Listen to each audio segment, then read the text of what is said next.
Halo Sobling semua, temannya Sibling. Hari ini adalah hari kedokteran hewan. Tapi karena narasumber kami yang dokter hewan sedang berhalangan, mungkin karena banyak hewan yang harus diperiksa, hari ini kita kedatangan 2 narasumber keren dari satu wartawan Antara, Pak Reza Fahlevi, dan satu lagi yang tidak asing, Mbak cantik namanya Mbak Sahnas Dinda Rindiani. Benar ya? Dari Garda Animalia. Oke, hari ini temanya apa? Hari ini temanya adalah bagaimana media menggambarkan ilusi cinta yang sebenarnya ya ilusi sebetulnya gitu ya. Jadi kita mau bahas tentang kenapa sih banyak orang yang mau memelihara satwa liar, padahal satwa liar itu kan harusnya hidup di habitatnya. Dan bagaimana kemudian satwa liar itu digambarkan dalam media gitu ya. Nah, saya juga ditemani oleh salah seorang staf dari Pusat Studi Komunikasi Lingkungan, Mas Angga Argun Nugroho. Halo semuanya. Nanti Mas Angga juga akan bertanya-tanya untuk membahas masalah ilusi cinta pemeliharaan satwa liar ini. Oke, kita coba lanjut dengan bertanya-tanya gitu.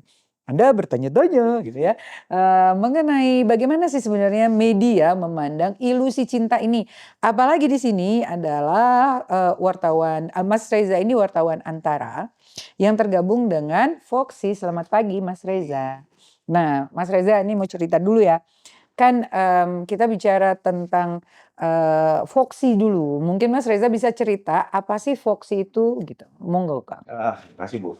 Foxy ini tuh Forum Konservasi Satwa Liar Indonesia berdiri 5 Februari 1998. 98 nih pasca mungkin sebelum reformasi ya. Nah ini sekumpulan ya, bukan habitat ya, sekumpulan. Sekumpulan. Itu rada ini Sekawanan. kawanan wartawan yang peduli terhadap satwa liar ya.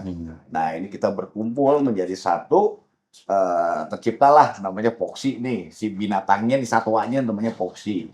Nah terdiri siapa aja, ada wartawan jelas dominasi, terus kemudian di situ ada para akademisi ada Bu, para yang jelas bukan pemburu ya Bu ya, kalau pemburu ya nggak bisa lah gitu, yang jelas. Terusnya ada NGO juga ada di dalamnya, terusnya kita setiap tahunnya ada OWAKA, Apa itu OWAK? Orientasi Wartawan Konservasi. Oh, oke. Spek ala Pikom ya, mungkin ya, bukan disuruh meronang gitu, bukan. Tapi yang jelas diajar mereka pemahaman tentang satwa liar, bagaimana mengedukasi, menjaga kode etiknya bagaimana. Nah ini yang harus ditanamkan di kalangan wartawan, makanya ada OWAKA. Jadi Foxy OWAKA. Begitu. Oke, siap, baik. Kalau di Garda Animalia monggo, Mbak Sanas mungkin menjelaskan, wartawan di Garda Animalia ini ngapain aja gitu? Garda Animalia juga sama nih, perkumpulan kalau kami. Nah, ya perkumpulan ya? Perkumpulan, kami juga isinya orang-orang, kami sebutannya biasanya media perkumpulan, di mana biasanya kami itu dibangun sama kontributor. Nah, kontributor ini juga isinya banyak sebenarnya, nggak cuma jurnalis, tapi ada konten kreator, terus ada peneliti juga, ada dosen juga, bahkan macam-macam banget kontributor Garda Animalia. Nah, mereka ini yang biasanya, bikin konten ataupun bikin artikel-artikel nih di Garda Animalia. Nah, tapi mungkin Garda Animalia nggak sesenior Foxy ya. Kami masih baru. Kita dari tahun 2017, dan dari 2017 itu juga kita sampai sekarang sih masih terus-terusan recruit kontributor sebenarnya. Sebenarnya sekarang kita terbuka ya untuk kontributor, kemarin juga kita habis oprek kontributor tuh, banyak banget jurnalis yang, daftar, terus kita juga buka untuk jurnalis-jurnalis yang di beberapa daerah, kecuali termasuk di daerah-daerah yang punya isu-isu satwa liarnya lebih dekat ya, kayak di Aceh, terus kemudian di Jambi, di daerah Papua juga kita punya beberapa kontributor jurnalis yang ada di sana. Iya, saya ditolak menjadi kontributornya Garda. Terima kok. Oke, baik. Mas Angga mau bertanya apa dulu yang pertama? Oke, kalau dari saya sih sebenarnya ada satu pertanyaan yang, menjadi pembuka deh. Jadi kalau menurut Bang Reza dengan Mbak Syahnas, gimana sih pandangan terkait orang-orang yang memelihara satwa liar? So, boleh saya dulu ya? Boleh. Ya. Jadi Tapi bukan junior ini ya. Bukan. Kalau bicara senior lah saya apa? Menjelang fosil. Yang jelas ini agak di masyarakat ada anomali terkait dengan cinta ya dengan eksploitasi. Nah ini sekarang kan tren ya, saya melihat sebagai jurnalis melihat ketika satwa dia muncul di TikTok dan apalagi FYI yang gini FYP FYP ya betul. itu mengundang orang untuk ini. Nah ini nih kita agak miris, jadi nggak bisa membedakan kalau cinta itu adalah mengembalikan dia loh. Habitat. Beda lagi dengan eksploitasi ya. Yang kebayang itu tadi misalnya mereka pakai pakaian monyet kayak gitu ya. Dan itu monyet kan sebenarnya kan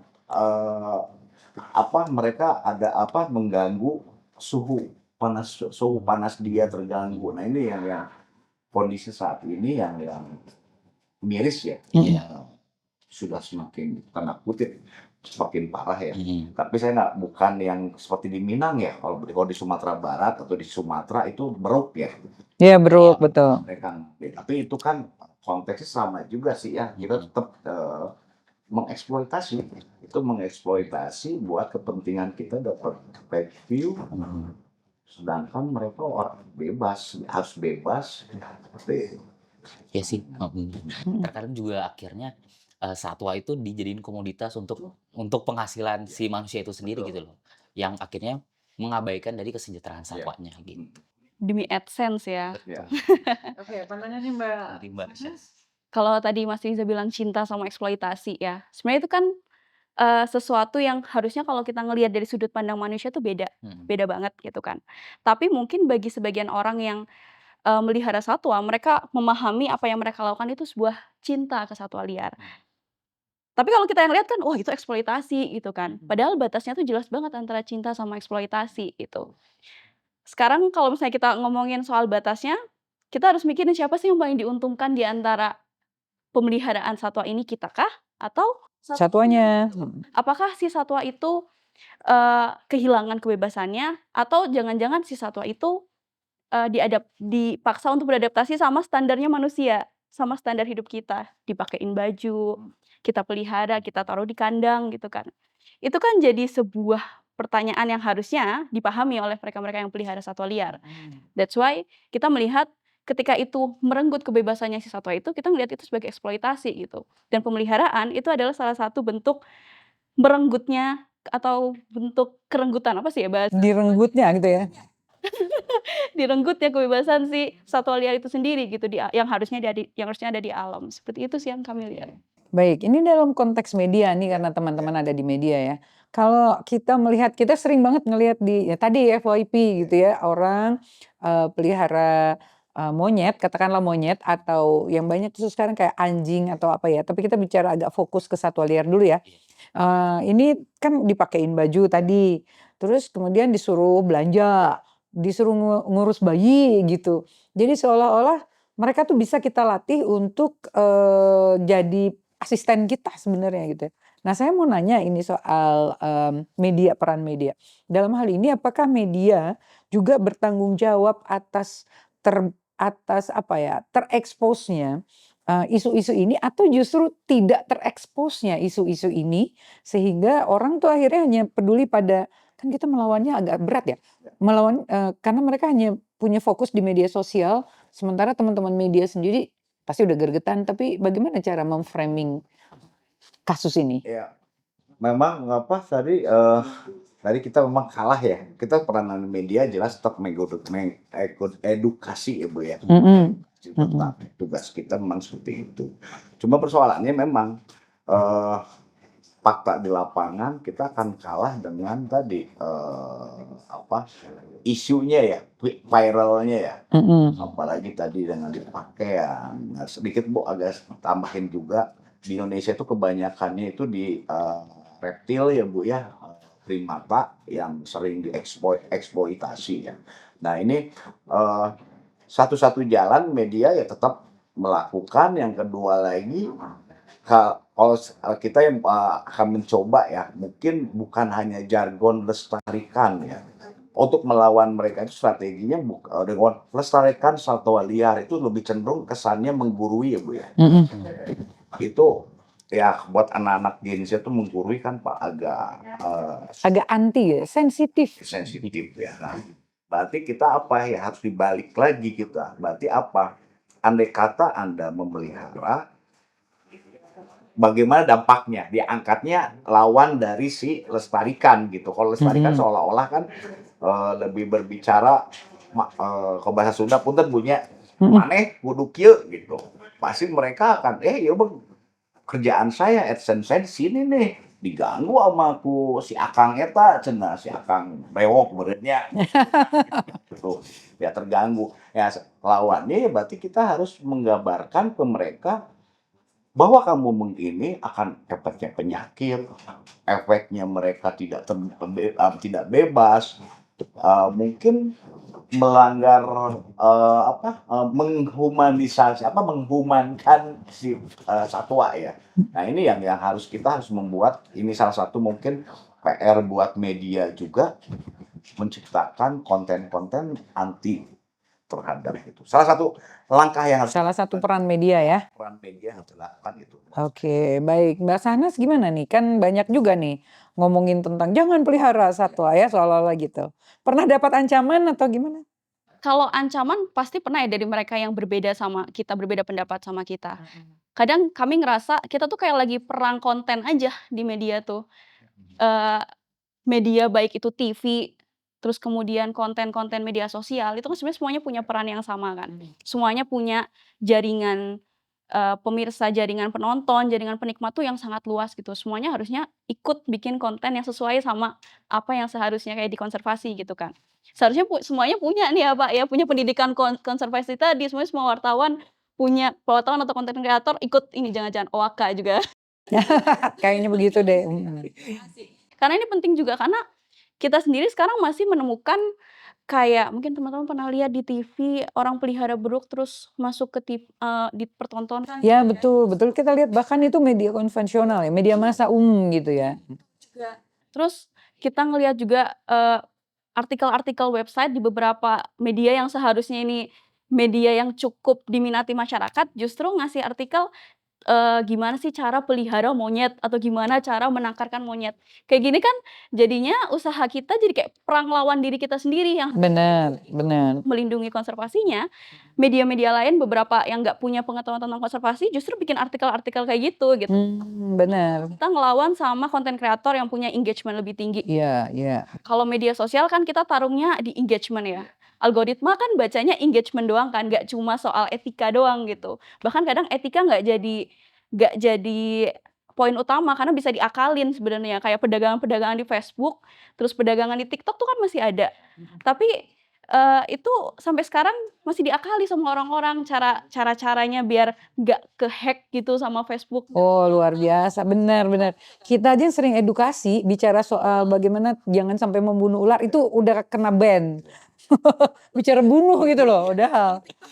Beritain soal gajah mati aja kena ban karena ada kalimat mati gitu kan. Sedangkan mereka yang jual pipa rokok dari gading gajah, mereka yang live Malah bebas. malah bebas seperti itu. Oke.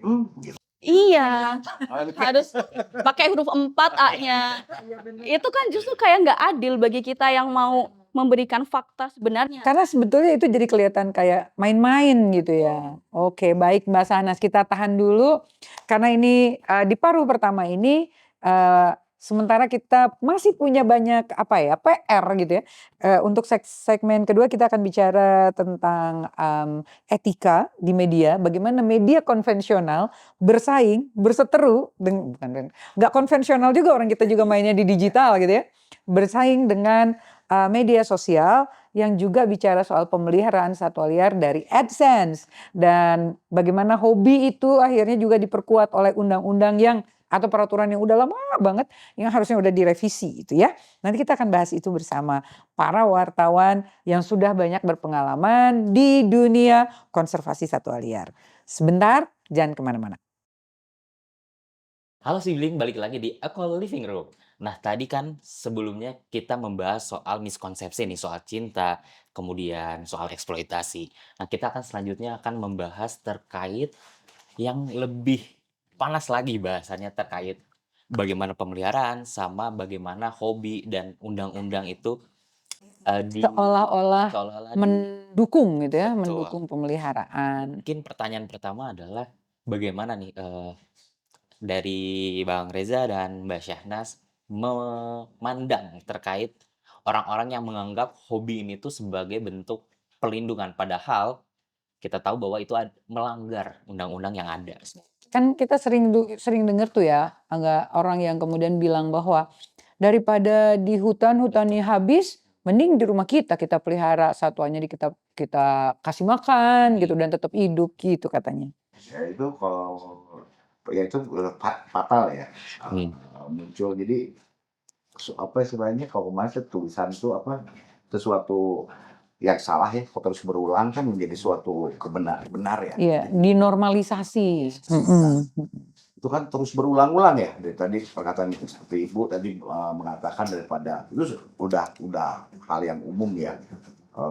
Daripada di apa, Hutan. rusak, digundulin, apalagi ya maaf tanda kutip kayak misalnya di daerah Bandung Utara itu udah mulai rusak ya.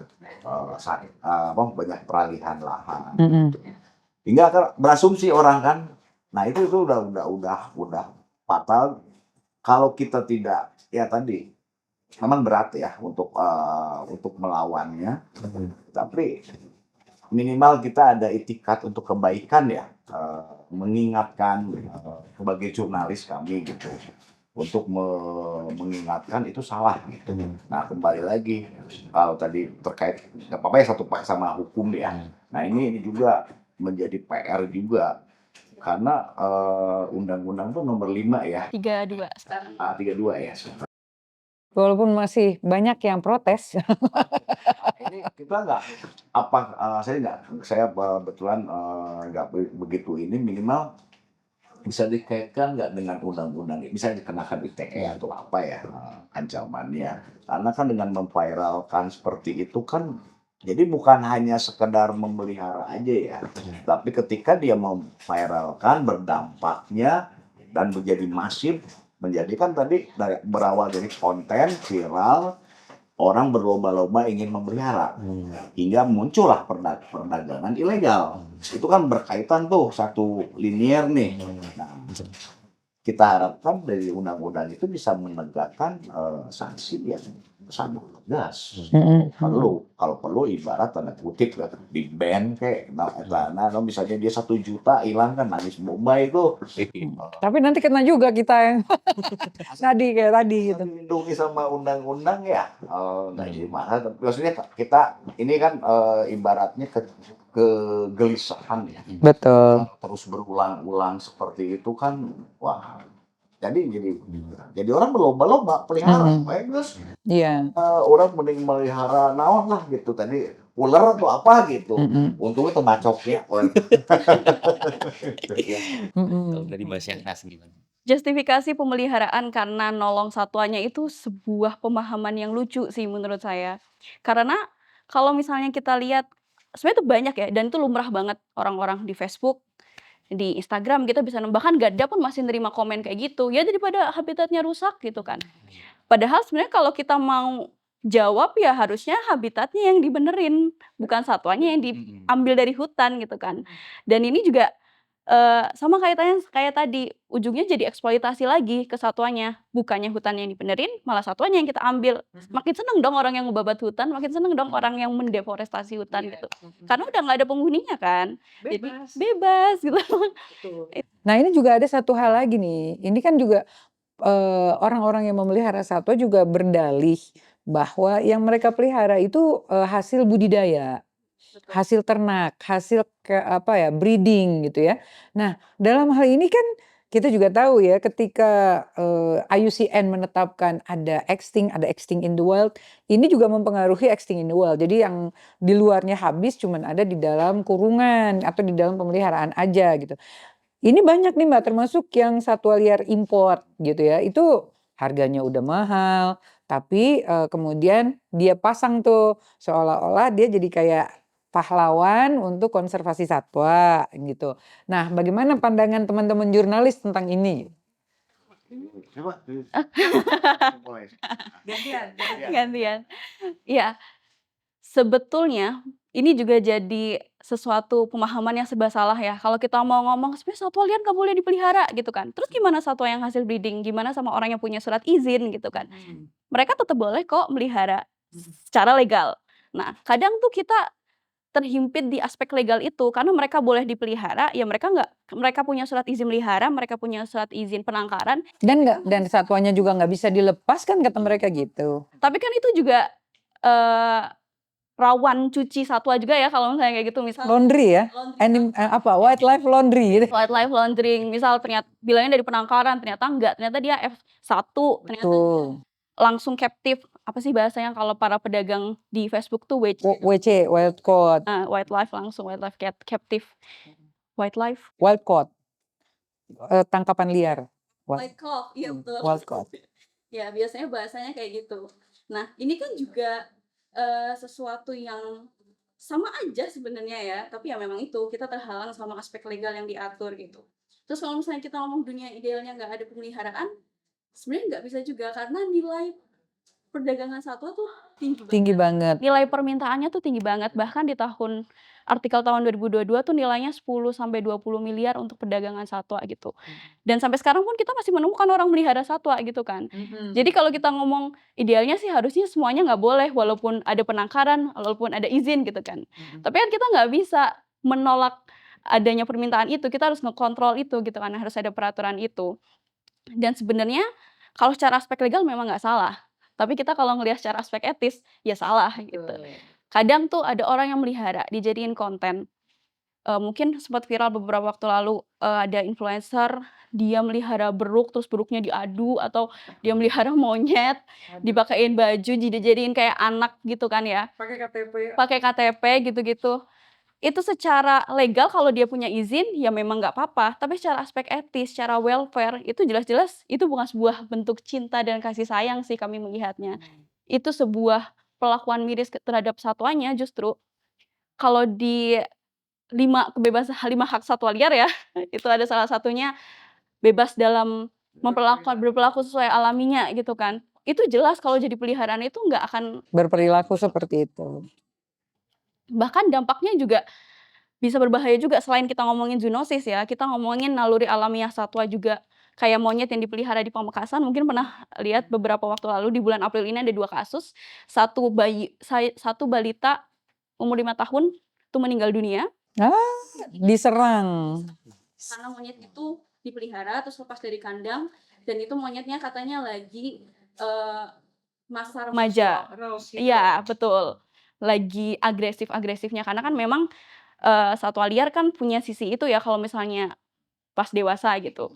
Seperti itu sih, itu jadi sesuatu yang miris. Sendiri pernah nggak menampilkan sisi-sisi itu dan kemudian ada serangan lah ya, counter attack gitu ya, dari para pemelihara dan bilang bahwa ini sebenarnya nggak gitu loh, beritanya nggak gini loh, kenyataannya nggak gitu, pernah ada kayak gitu? Pernah ada. Jangankan pelihara, yang konsumsi satwa liar pun ada. Karena merasa itu nggak dilindungi. Kalau kita ngomongin hukum, oke, yang dilindungin bisa terproteksi sama Undang-Undang Nomor 32 Tahun 2024. Tapi yang nggak dilindungin, sekarang udah nggak ada punya Nggak punya, payung hukum. iya betul.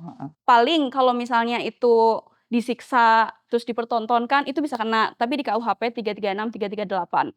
Tapi ya Itu dendanya 4.500 masih. itu yang KUHP lama. KUHP baru saya belum Cek lagi ya berapa harganya ya. tapi ada memang 336, 338, tapi itu hanya ketika satwanya ngalamin luka dan, satwanya disiksa. Itu kan berarti kayak nunggu satwa disiksa dulu baru boleh. Nunggu dampak. Terjadi dulu. Betul.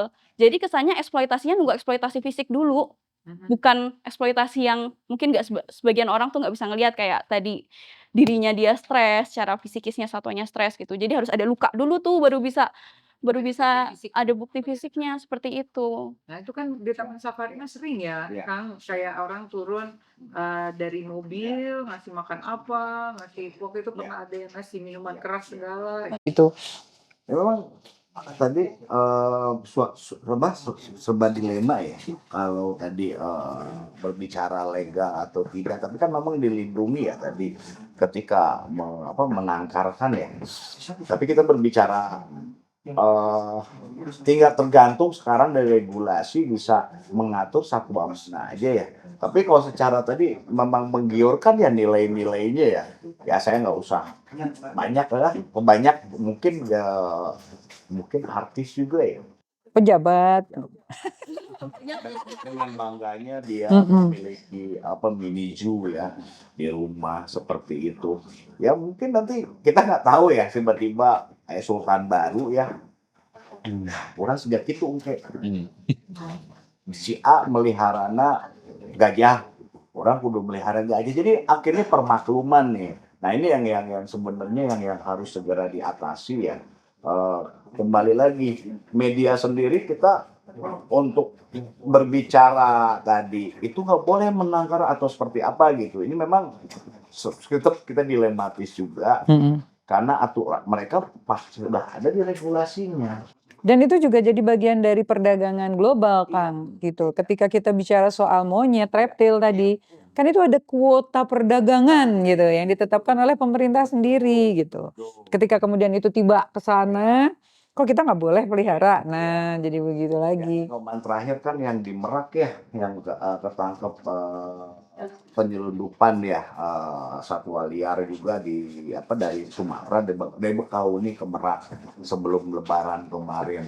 Nah, atau yang terbaru Tenggiling atau Iya, terenggiling itu. sisik Tenggiling yang kemarin di Tasikmalaya kemarin ditangkap. Aduh, Ini deket ya sudah. memang agak susah, pokoknya dilematis deh kita untuk ini. Yang penting yang jelas sebenarnya harus duduk satu meja ya mungkin para aktivis ya, akademisi, wartawan. Jadi nggak bisa hanya wartawan aja untuk memberi ini, tapi harus bareng-bareng. Betul. Tapi tadi kembali lagi jargonnya jangan lestarikan satwa liar, tapi dengan cara mengemas seperti apa. Atau kita hukum lah gitu, nggak ada, nggak boleh. Terus ada why-nya juga ya, nggak cuma ngelarang aja tapi harus ngasih tahu kenapa sih harus dilarang gitu. Iya, iya, benar, betul. Ayo tutup harga. Aku dari tadi pembahasan tuh aku sebenarnya melihat satu fenomena lain ya. Ngomongin soal bagaimana konten creator memelihara satwa, tapi sayangnya gini nih, audiensnya ini yang nggak punya privilege soal knowledge terkait satwa liar, yang akhirnya mereka tuh mikirnya, oh orang ini bisa nih, tapi tidak tahu alasan kenapa dipelihara dan lain sebagainya. Terus juga tadi ada legal dan ilegalnya, mereka tuh tidak mengetahui itu gitu. Dan mereka hanya memikirkan terkait, oh seru nih, oh seneng nih punya peliharaan dan lain sebagainya, apalagi satwa liar gitu. Mereka nggak tahu soal ini tuh dilindungi atau tidak gitu. Di sisi lain, ada beberapa masyarakat mungkin ya, yang memikirkan lagi lucu-lucunya nih satwa liar kayak monyet gitu. Terus akhirnya ketika sudah dewasa dilepaskan, akhirnya ada fenomena lain, tiba-tiba ada satwa liar yang lepas di pemukiman warga gitu. Misalnya sebenarnya di lingkungan itu tuh nggak ada tuh satwa itu, tapi karena ada yang pelihara terus lepas, akhirnya ada problem lagi, ada konflik baru lagi. Gimana menurut Bang Reza dan Mbak Syahnas melihat fenomena itu? Tapi mungkin dijawabnya setelah yang ini. Oke. Karena kita tunggu segmen berikutnya. Betul. Oke, kita potong dulu ya. Sebentar aja. AdSense. Oke Sobling, sekarang kita sampai ke tahap bagian bicara tentang konflik ya. Iya. Konflik antara manusia dengan satwa liar yang mereka pelihara sendiri. Jadi ketika kita memelihara satwa liar, mengambil mereka dari habitatnya, sebenarnya kita juga dalam posisi dekat nih dengan konflik antara manusia dengan satwa liar. Bukan sekedar harmoni ya, kalau harmoni kita hidup di habitat kita, mereka hidup di habitatnya mereka, aman dua-duanya harusnya begitu. Tapi ketika kita menarik mereka dari habitatnya, potensi konflik ini akan terjadi dalam tinggal tunggu waktu, kadang-kadang gitu ya. Oke, mari kita lihat pandangan para wartawan, para jurnalis yang luar biasa ini. Ayo, mangga, siapa duluan? Oke. Tadi sempat disebutkan juga ada influencer ataupun konten kreator yang pelihara satwa terus mendukung orang lain untuk pelihara juga. Ini yang kami perhatikan juga terjadi saat ini gitu ya. Dan menurut kami mereka turut bertanggung jawab atas setiap konflik atau konflik dari pemeliharaan itu yang terjadi. Karena misal kita ngelihat orang terkenal atau konten kreator pelihara orang utan misal atau Wow, jadi taplak. ya, Saya kenal. misal mereka pelihara seperti itu. Nah, satwa liar itu kan mahal ya, mahal banget gitu. Harga orang tua tuh mahal banget, harga harimau tuh mahal banget gitu. Pemeliharanya pun kalau misalnya satwa-satwa payung kayak gitu ekstra, butuh biaya ekstra. Nah kita, bukan kita sih, mereka yang nggak bisa melihara harimau sama orang hutan, akan cari satwa yang bisa mereka dapetin. Misal monyet ekor panjang yang masih bisa kita temuin di pasar Jatinegara, atau nggak tuh Sukahaji ada nggak sih? Masih ada Ada, kadang. ada. Tapi juga banyak yang di luar itu, online ya. Yang online juga gitu, mungkin kayak monyet ekor panjang kita pelihara. Nah, eee, karena kita punya panutan itu, yang melihara satwa ini kita juga pengen tuh kita melihara monyet gitu kan. Tapi kan seperti yang tadi kita sampaikan kan, kita nggak bisa sepenuhnya bawa si satwa ini hidup sama kita. Kita nggak bisa sepenuhnya merenggut hak mereka untuk hidup dan juga merenggut naluri alamiah mereka yang udah ada dari mereka lahir gitu ya. Kita nggak bisa merenggut itu, kita nggak bisa nahan monyet ini untuk nggak punya sisi pada saat dewasa gitu ya, nggak punya sisi agresif pada saat dia kalau biasanya kalau monyet tuh pada saat mau kawin gitu ya. Reproduksi gitu ya. Kita nggak bisa nahan itu akan terjadi itu akan terjadi secara alamiah gitu ya. Dan menurut kami, ya influencer dan juga konten kreator itu ya turut Bertanggung jawab ya, terjadinya konflik tadi. pemeliharaan ini gitu. Mereka mungkin punya orang lain yang ngurus ya, Betul. nggak punya orang. Ini kita nggak tahu juga bahwa orang yang ngurusnya dia tuh apakah ada cakaran, Betul. karena kan yang ditampilkan si influencer ya. Betul. Orang yang ngasuhnya nggak pernah ditampilkan, gitu. Lihat satwa liar kita pegang, kita peluk aja kan itu sudah dalam tanda kutip nggak wajar ya kalau kita ngelihat dari sudut pandang konservasi. Tapi itu malah dikasih makan, dikasih baju, bahkan saya pernah lihat di TikTok tuh ada yang dikasih makan sampai dia obesitas. Iya. Oh, iya. Karena orang itu sudut pandangnya masih merasa itu lucu, ya udah dibiarin aja. Padahal kalau kita ngelihat kan kasihan. Kasian. Dan begitu orang lain mencoba menyelamatkan, mati deh satunya kena penyakit gitu. Betul betul betul. Itu salah satu isu kompleks yang sampai sekarang tuh masih kita temuin dan itu susah banget kita atasin. Ya itu kayak tadi kita harus perang sama orang yang berpikir kalau melihara itu normal, melihara itu wajar, mereka-mereka yang berpikir hewan yang baik. Ini udah mulai berpikir hewan tuh kayak manusia nih, kayak standar manusia, hewan baik, ada yang lucu, yang jinak. Ada yang bisa diasuh, bisa nurut, bener. Ini sekarang saya mau nanya nih, Kang Reza. Ini kalau kita urusannya dengan pemerintah, toh mau nggak mau ini pemerintah punya tanggung jawab besar ya. Sebagai kalau kita lihat dari asas perlindungan lingkungan kan, pemerintah lah yang paling punya tanggung jawab besar. Ini menurut Kang Reza nih, setelah sekian lama berkecimpung bersama Foxy gitu ya, ini pernah nggak merasa bahwa pemerintah tuh kok kayaknya tadi kan udah ngomongin law enforcement ya, kok kayaknya kurang apa ya namanya, kurang bertanggung jawab untuk kemudian mengembalikan si satwa ini ke habitatnya? Ya, kita merasa ya melihat kita nggak usah sebutin. Ya, sudah kesebut. Yang jelas pemerintah itu agak tadi untuk edukasi ya pertama, yang kedua lagi tindakan juga ya, kan ada edukasi, ada apa lagi menindak atau mengedukasi ya. Kan ada apa namanya Kang, pencegahan, Itu mitigasi, penanganan gitu kan, penindakan. Nah ini penindakan juga nggak berjalan dengan tegas ya.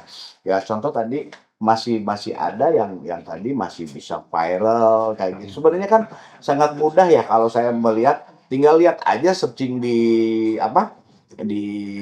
FB, di media sosial gitu ya. Kelihatan si A ini datengin, dia ontrok gitu ya. Datengin, kasih mungkin kalau itu tilang ya, kasih peringatan. Nah ini peranan penindakannya yang kurang. Ini kan kalau di kita ini harus ditindak dulu ya, nggak bisa hanya mitigasi. Tangan besi harus berjalan. Iya. Nah, untuk mencegah kalau Iron Fist. kudu di inilah gitu. Pak. Kalau hanya tadi woro-woro aja, nggak didengar. Angin lalu ya. Nah, ini saya melihat dari unsur pemerintah juga tidak bersikap tegas. Dia hanya tapi punten ini saya plat merah ya kantor orang ya. Benang. Sayangnya itu aja, tidak berani bersikap menindak tegas karena sekarang ini masif ya. Kalau bagi saya masif loh. Tadi banyak kasus-kasus ya di daerah-daerah ya yang memelihara seperti itu. Gak ada teguran gitu. Dan justru jadi menormalisasikan. Nah, itu kelemahan dari pemerintah menurut saya ya. Kira-kira apa sih hambatan pemerintah nih dari Mbak Sahnas atau dari Kang Reza?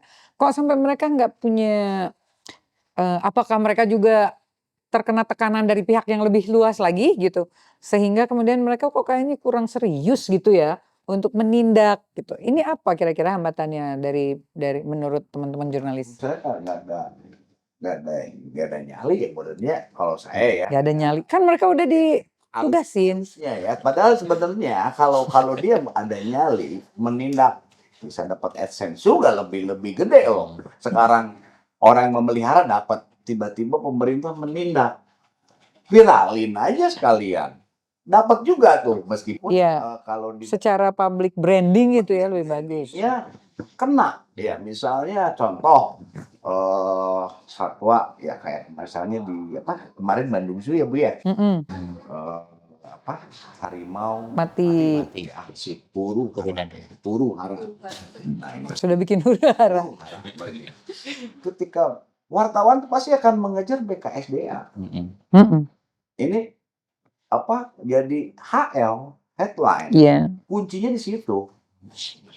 Kalau kematian, kalau di dalam teknik berita, mungkin tahu juga kalau di ini letupin dulu, ini bisa daya tahan berapa lama gitu. Nah, kalau BKSDA juga cerdas gitu, ketika penindakan dipiralin, branding dia kena juga bahwa kerja. Tapi kan selama ini tidak dilakukan penindakan itu. Ini berarti humasnya kerja keras ya, karena penindakannya enggak gitu. Iya. Terus gimana mau naikin branding? Kayaknya di pegawai humas oke ya. Kayak itu mungkin. Jadi enggak. Ya saya melihatnya penindakan yang masih Kurang ya? kurang. Menurut saya ya. Jadi kita nggak cukup dengan hanya mitigasi, edukasi nggak cukup, tapi penindakan itu aja. Oke, dan kalau dari Garda kan juga banyak nih ada investigasi segala macam ya. Nah ini melihat gini, kan kalau investigasi kan bukan cuma disampaikan ke media aja gitu, tapi juga disampaikan ke pemerintah. Gitu. Reaksinya gimana biasanya?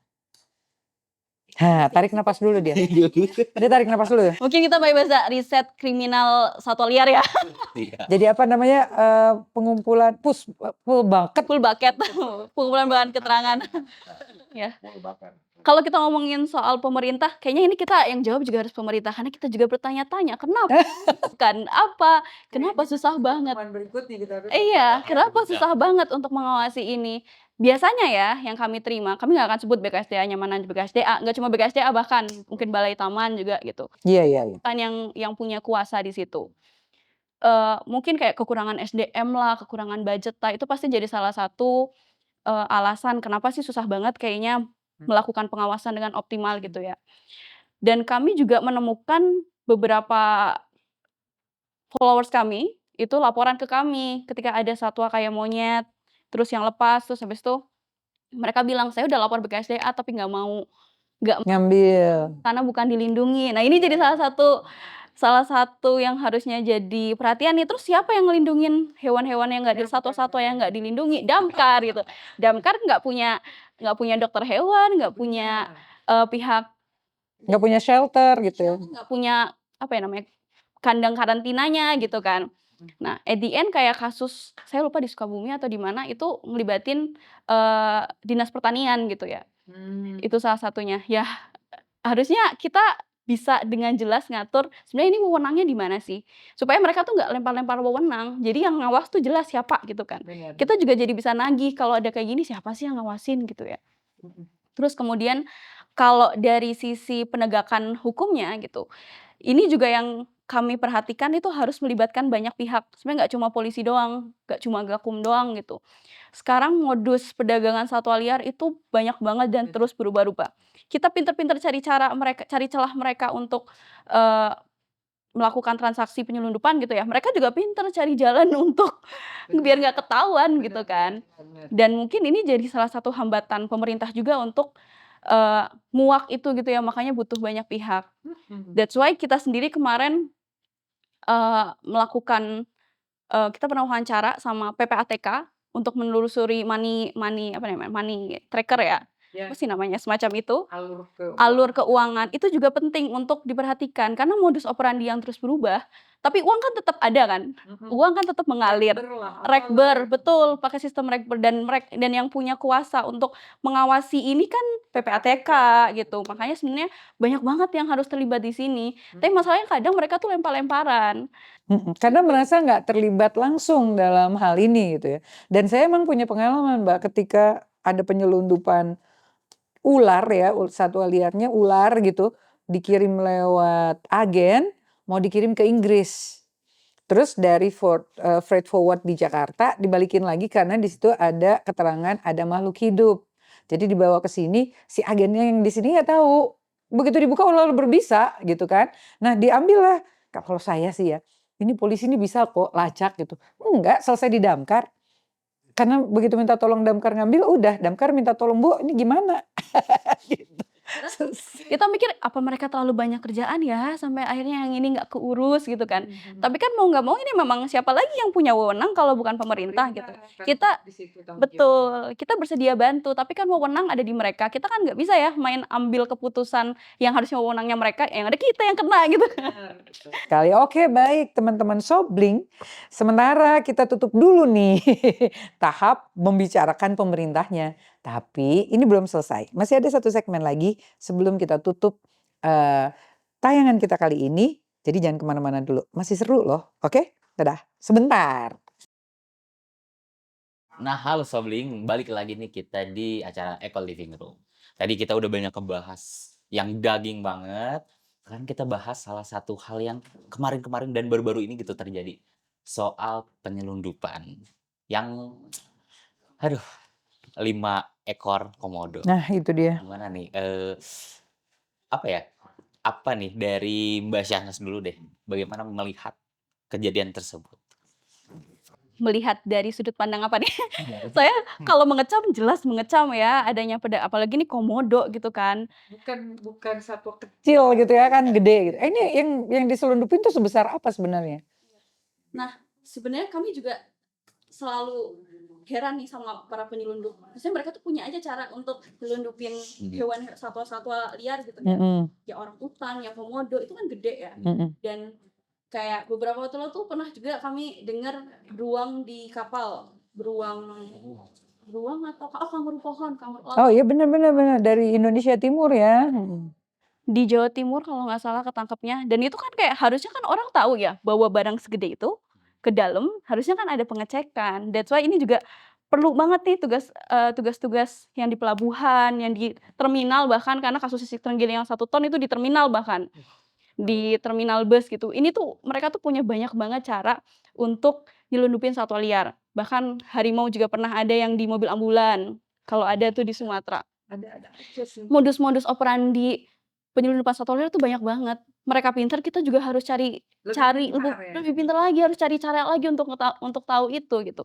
Kalau dibilang gimana respon kita jelas mengecam gitu ya. Apalagi penyelundupan ke luar negeri itu bukan hal baru, udah ada dari lama gitu kan. Dan di Indonesia sendiri sejauh ini yang kami tahu ada beberapa jalur penyelundupan gitu ya ke luar negeri. Lewat Thailand sama lewat Filipina. Iya, hub ya, mereka hub sebenarnya. Lewat Thailand itu lewatnya di Sumatera Utara sama Aceh. Dan itu juga banyak banget satwanya. Bahkan ada satwa dari timur pernah ketahuan di sana. Bayangin kan dari timur ke ujung barat gitu kan. Itu kan perjalanannya pasti jauh banget gitu.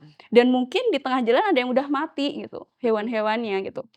Iya, orang saya pernah lihat burung bayan di Catucak itu gimana bisa nyampe sana gitu. Terus dari Sumatera Utara, Aceh, terus kemudian lewat kapal ikan bisa, kapal kargo bisa, logistik gitu, atau mungkin mix bisa ya, lewat kapal ikan dulu terus pindah ke kargo gitu ya. Modus-modus mereka tuh banyak banget. Bahkan kalau di Filipina sebenarnya lebih jarang sih dibandingkan yang ke arah Thailand gitu. Di Filipina itu bahkan, eee, informasi yang kami dapatkan, penyelundupan gitu ada yang ditukar, transaksinya barter. Jadi kita bawa satwa liar kita, Dari sana masuk apa? masuk apa gitu. Kami bahkan pernah dengar itu ada masuk senjata. Pernah juga ada yang ditukar sama ayam Filipina, ayam petarung gitu. Jadi memang motif dan modus orang melakukan itu tuh banyak banget gitu. Dan kami selalu nggak habis pikir, ada orang utan yang dimasukin ke dalam tas juga untuk dibawa ke luar negeri, ke Thailand, karena kalau orang utan kan banyak lewat Sumatera ke Thailand, orang utan Sumatera situ kan. Itu kan kalau kita bayangin satwanya aja kayak Ya ampun kasihan banget gitu. burung di dalam botol. Benar benar benar, paralon apa, Modus-modus kayak gitu tuh yang sebenarnya agak miris ya, apalagi kalau misalnya ternyata hewan itu dibawa ke luar negeri buat jadi pemeliharaan. Itu jelas yang melihara jelas nggak sayang sama hewannya. Karena harusnya dia mikir, hewan dibawa ke situ pasti udah jelas-jelas nggak welfare, nggak sejahtera, pasti stres, pasti teman-temannya udah ada yang meninggal di jalan gitu kan. Bahkan saya pernah dengar dalam kasus penyelundupan burung, itu biasanya mereka udah ngitung rugi. Mereka bawa 100 misal, mereka udah tahu 30 akan mati di jalan. Jadi mereka emang bawa lebih. Jadi mereka tahu yang nyampe. kebayang abisnya di sana ya, di hutannya abis kayak gimana gitu. Kami juga pernah wawancara sama beberapa NGO yang ngurusin itu gitu. Itu bener-bener menurut kami nggak manusiawi dan nggak Nggak hewani, nggak satwi, nggak satwawi gitu. Oke, nah ini sekarang Kang Reza, dalam kasus pemberitaan Komodo nih, kan abis nih pemberitaannya, nggak ada kelanjutannya. Itu kira-kira kenapa ya? Ada yang ditutupi kah? Atau memang rilisnya hanya segitu? Nggak ada tindakan, masa sih nggak ada tindakan lanjut ya gitu? Ini agak menantang juga ya memang harus ada mungkin dibuat framing ya mungkin ya terus menerus lagi. Hanya kan saya juga tadi berbicara hanya sekali muncul, setelah itu nggak ada. Nah ini Siapa penyelundupnya, siapa yang mau belinya itu gitu. yang harus didalami ya. Yang jelas kita kembali lagi tadi tentunya harus ini. Yang kedua lagi yang kita rasakan itu kebayang mereka habitatnya kan daerah Panas, betul. dibawa sekarang ke misalnya taruh ke Eropa ya dengan hawa dingin ya. Kalau harimau misalnya kutub masih Masih bisa. bisa survive. Ini kebayang dari tandus dibawa ke sana. Saya nggak kebayangnya itu bisa. Saya yakin pasti nggak akan hidup ya atau saya bahkan jadi seuzonnya khawatir di air keras ya. Nggak tahu kita juga. Iya, buat awet ya. betul. Nggak tahu juga ya. Nah ini nih ya mungkin ini bisa PR juga buat media ya khususnya kita ya di Poki juga untuk melihat ini dari mana ini awalnya 5W1H-nya Bu ya. Nggak ujuk-ujuk muncul, kemudian kita nggak tarik ke belakang, pasti itu jaringan. Benar. Dan pasti nilainya saya yakin melebihi angka harimau mungkin ya. Iya, saking langkanya kan. Dan cuma ada di situ kan. Di situ, kemudian pasti nilainya wah gitu. Saya masih tetap nggak habis pikir loh Kang. Ini kan penyelundupan ya. Terus apakah ini ada keterlibatan lembaga konservasi ex situ gitu? Karena si Komodo ini agak susah kalau kita langsung ambil wild caught tadi gitu ya. Apakah kemudian dia ngambil dari lembaga konservasi ex situ yang punya komodo dan komodonya bertelur gitu barangkali? Apakah dari situ atau memang dari alamnya di Pulau Komodo? Nah ini saya juga baru hanya tahu ini aja ya sebatas penyelundupan ya. Kita belum kita harus dicek lagi ya. Yang jelas tetap ya nggak bisa dimaafkan juga ya. Nggak bisa dimaafkan, betul. Nah ini satuannya kan langka ya Bu ya. Betul. Komodo satu-satunya di dunia kok bisa Lepas keluar keluar. gitu. Ini ya mungkin ini kesalahannya ya di pemerintah jelas ya, kok bisa gitu. Tadi jalur penyeludupannya seperti apa, ini yang harus ini bisa jadi titik awal ke depannya mengatasi soal penyeludupan dari sekarang ini nih sebenarnya. Mungkin ini dari Garda kan biasanya lebih straightforward tuh gitu. Mas ini dari mana Mas? Kan gitu bisa nanya-nanya tuh kan. Itu pernah ada informasi lanjutan soal, kan kita tahu ya berita penyelundupan hanya permukaan gitu. Nggak pernah didalamin. Mungkin wartawannya juga nggak paham. Mungkin memang ada yang disembunyikan dari pihak instansi ke wartawan gitu. Ini gimana ya caranya supaya membuka transparansi gitu. Jadi publik juga ikut, jangan kemudian kita tuh underestimate publik gitu bahwa oh kan publik mah nggak tahu apa-apa gitu. Jadi kita ingin publik juga terlibat nih untuk melestarikan ini gitu. Itu pernah nggak menggali lebih lanjut ke pemerintah atau ke bagian pihak yang berwenang gitu? Pernah, pasti pernah, tapi memang nggak semua case kita seperti itu.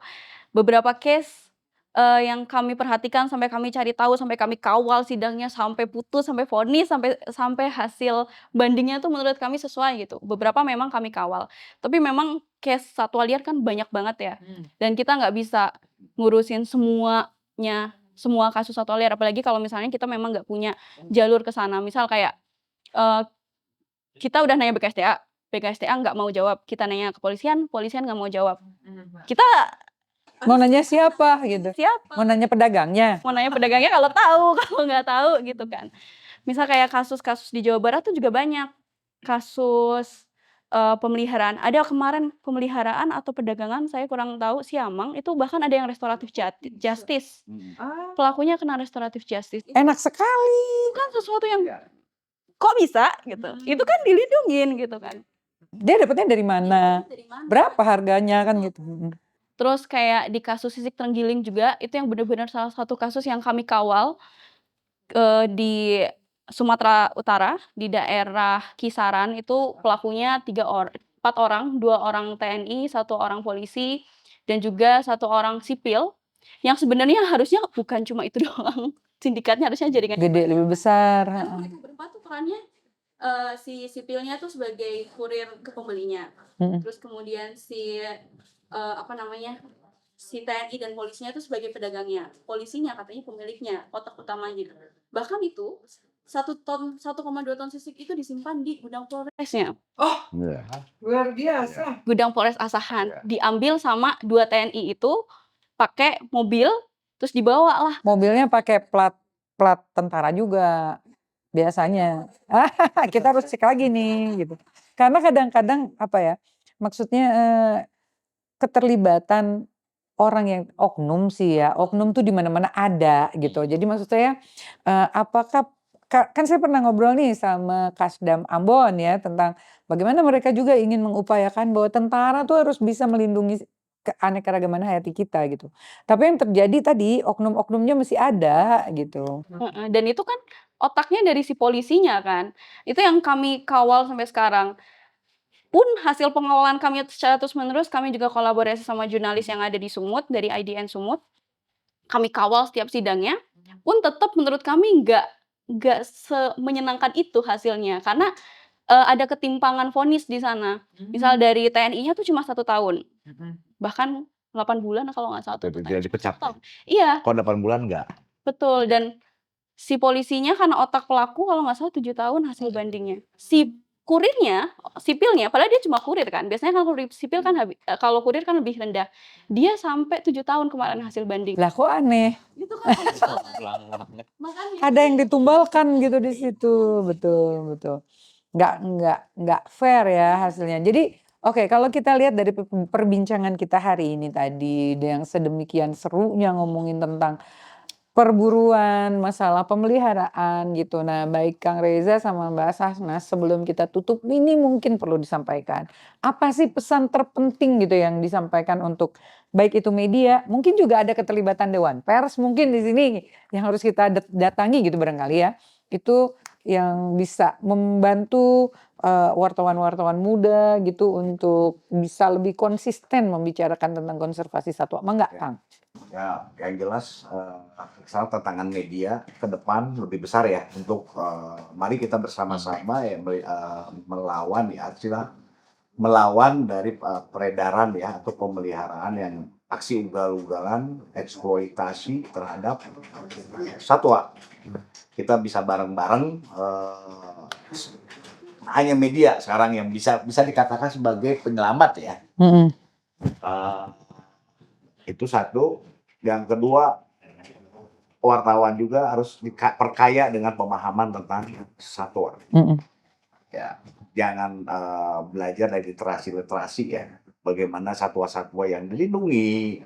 Itu minimal jadi akhirnya ada muncul kita empati ya terhadap kondisi yang saat ini. Itu aja mungkin yang ini. Kalau saya imbauan buat ini, kalau ada Buat wartawan gimana? buat ini buat saya buat para masyarakat juga kalau ada cinta terhadap satwa adalah kembalikan mereka ke habitatnya. Kalau Anda sayang, kembalikan kepada habitatnya, bukan dengan dipelihara. Kalau untuk wartawan, termasuk juga kalau Anda cinta dengan NKRI ini, cinta dengan lingkungan Indonesia, Keanekaragaman hayatinya. kita sangat kaya Indonesia ini. Mari kita beritakan, gelorakan untuk menangkal pemberitaan yang membebaskan satwa ilegal, satwa liar yang Dilindungi gitu. dipelihara. Oke, Nah, itu mungkin. siap. Terima kasih Kang Reza. Mangga, Mbak.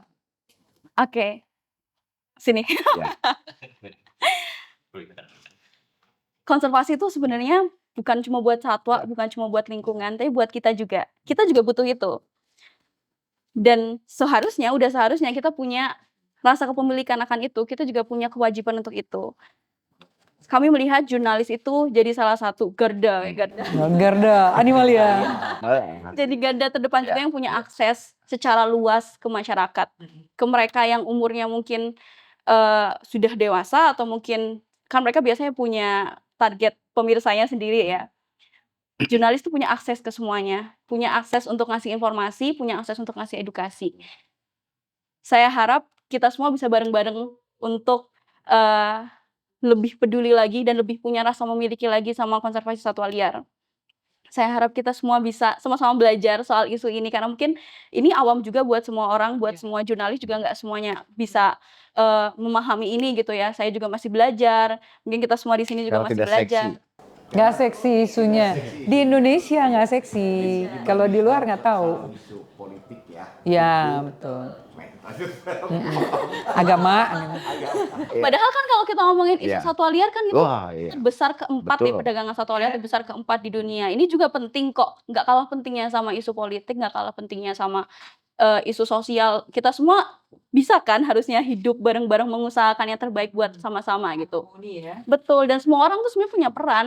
Mahasiswa punya peran juga untuk sama-sama gaungin ini di medsosnya, sama-sama ikut komen di setiap ikut. Jadi kita bareng nih balapan sama si konten-konten kreator yang eksploitasi satwa. Kita bisa kok kalau misalnya kita bareng-bareng, mungkin dari akademisi juga bisa bantu ngeluarin riset-riset yang relevan, yang relate. Kalau Gen Z sekarang kan apa-apa harus bisa dipercaya ya, harus ada bukti kredibelnya gitu. Bisa kok kita membuktikan kalau ini tuh benar-benar tindakan yang salah gitu kan. Dan jurnalis juga bisa jadi penyambung lidah ya untuk pesan-pesan edukasi, untuk pesan-pesan konservasi gitu. Saya harap kita semua kalau misalnya pengen hidup ideal harusnya bisa kan. Harusnya kita semua bisa mengusahakan yang terbaik buat kita, buat diri kita dan buat sekitar kita juga. Siap. Angga mau menutup apa? Kalau dari saya sih satu hal yang bakal kesampaikan lebih ke arah biarkanlah satwa liar di alam liar. Gitu Pak. Karena di habitatnya ya. Betul. Oke. Kalau dari saya, satwa itu nggak bisa bicara. Lewat jurnalis ini mereka akan menyuarakan suara satwa gitu ya. Jadi mudah-mudahan semua bisa berjalan dengan baik dan kita harus bantu gitu. Kita juga harus bantu menyuarakan suara yang tidak terdengar ini dari pihak satwanya, dari pihak buminya gitu, dan kita punya kewajiban untuk melindungi diri kita sendiri loh. Kalau mereka punah, kita ikut punah. Itu aja barangkali percakapan kita siang ini. Selamat Hari Kedokteran Hewan buat teman-teman para dokter hewan dan para nakes hewan. Semoga satwa kita semua bisa terjaga kelestariannya. Sampai bertemu lagi di podcast berikutnya. Dah. See you. Oke, akhir.